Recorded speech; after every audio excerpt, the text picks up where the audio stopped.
adalah gembalaku, takkan kekurangan aku. Ia membaringkan aku di padang berumput hijau.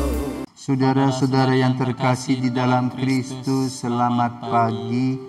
Salam jumpa lagi dalam Sabda Siap Saji. Rabu 27 Desember 2023, Pesta Santo Yohanes, Rasul dan Penginjil.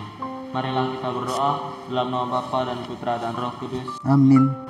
Oh para Rasul mulia, Duta Raja yang kuasa, didikan guru utama yang mengatasi segala.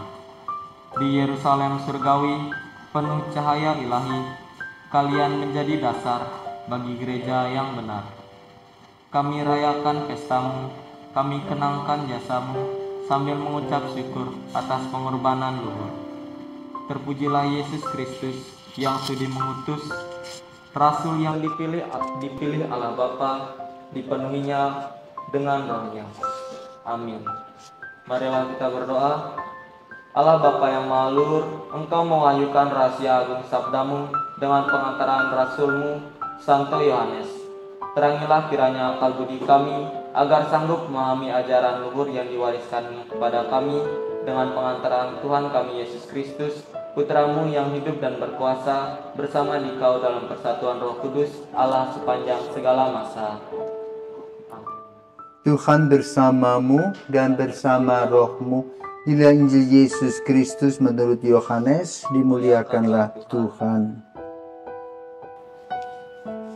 Yohanes 20 ayat 2 sampai dengan 8. Pada hari Minggu Paskah setelah mendapati makam Yesus kosong, Maria Magdalena berlari-lari mendapati Simon Petrus dan murid yang lain yang dikasihi Yesus. Ia berkata kepada mereka, "Tuhan telah diambil orang dari kuburnya, dan kami tidak tahu di mana ia diletakkan." Maka berangkatlah Petrus dan murid yang lain itu ke kubur. Keduanya berlari bersama-sama, tetapi murid yang lain itu berlari lebih cepat daripada Petrus, sehingga ia lebih dahulu sampai di kubur. Ia menjenguk ke dalam dan melihat kain kafan tergeletak di tanah, tetapi ia tidak masuk ke dalam. Maka Simon menyusul dia dan masuk ke dalam kubur itu. Ia melihat kain kafan tergeletak di tanah, sedang kain peluh yang tadinya ada di kepala Yesus tidak terletak dekat kain kafan itu, tetapi agak di samping tempat yang lain dan sudah tergulung. Maka masuklah juga murid yang lain yang lebih dahulu sampai di kubur itu. Ia melihatnya dan percaya. Demikianlah sabda Tuhan. Terpujilah Kristus. Selamat pagi Romo. Pagi David, selamat Natal. Juga para pirsawan, selamat Natal. Injil pada hari ini kan menceritakan tentang bahwa di makam Yesus itu kosong. Nah, yang pertama kali menyadari ini adalah Maria Magdalena. Kenapa harus perempuan yang menyadari ini, Romo? Kalau pertanyaan saat pagi para pirsawan, pertanyaan ini nanti kamu tertanya sama Yesus sendiri ya. Ya, kenapa kok Maria Magdalena? Sama seperti kamu bertanya, kenapa kamu lahir dari ibumu, bukan dari ibu yang lain? Ya, itu artinya kehendak Tuhan, Pak. Ya, oke, baik. Hari ini kita memperingati Santo Yohanes Rasul. Rasul yang paling muda pada zaman Yesus.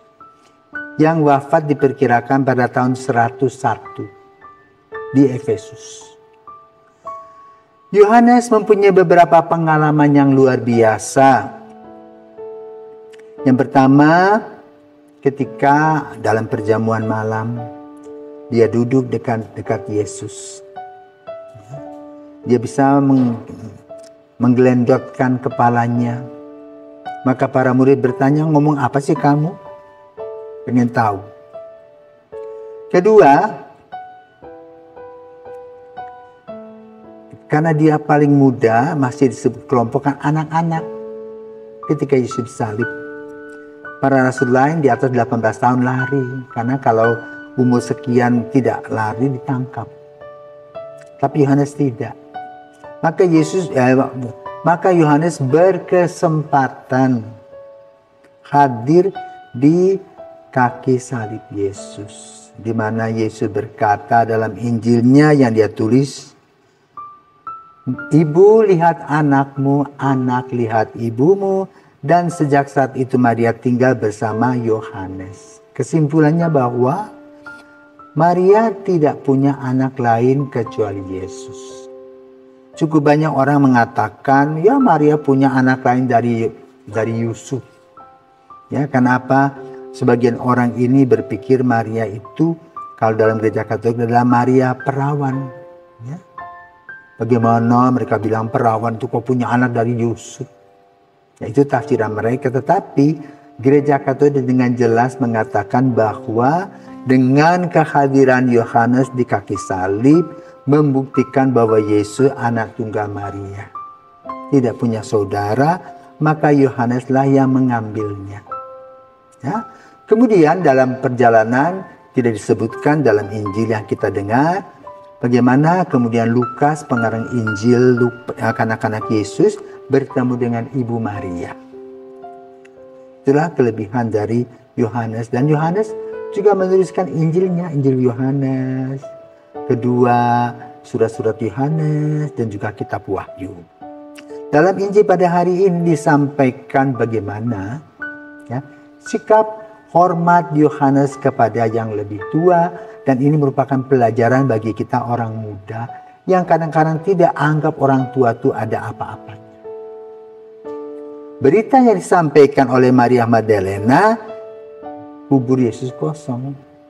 Maka mereka berlari, lah wajar.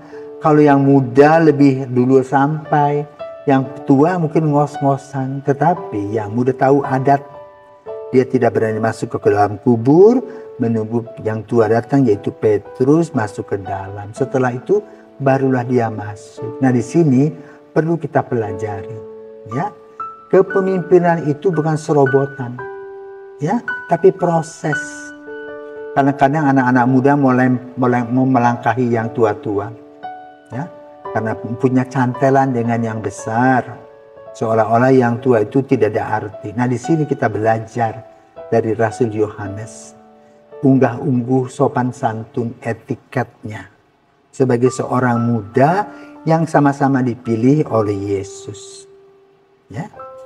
Sehingga keteladanan Yohanes ini memberi contoh kepada kita, apalagi orang-orang yang mempunyai sifat ambisius, ya, lupa diri. Ya.